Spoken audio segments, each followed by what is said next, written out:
अध्यक्ष, यावर्षी आपल्या गणपती मंडळातर्फे समाजासाठी काहीतरी सामाजिक कार्य झालं पाहिजे बरं का. 100% करायचं. चला.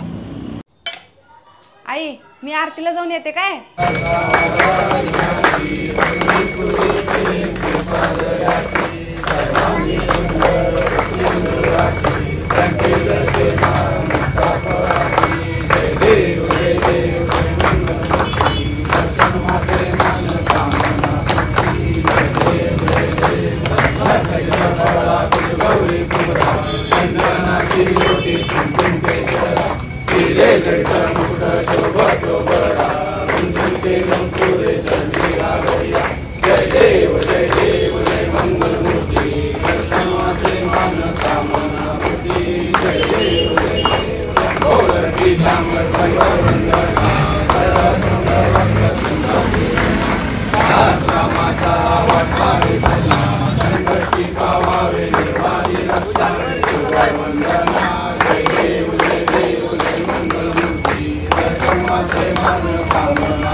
गणपती बाप्पा, आता तूच माझं रक्षण कर रे.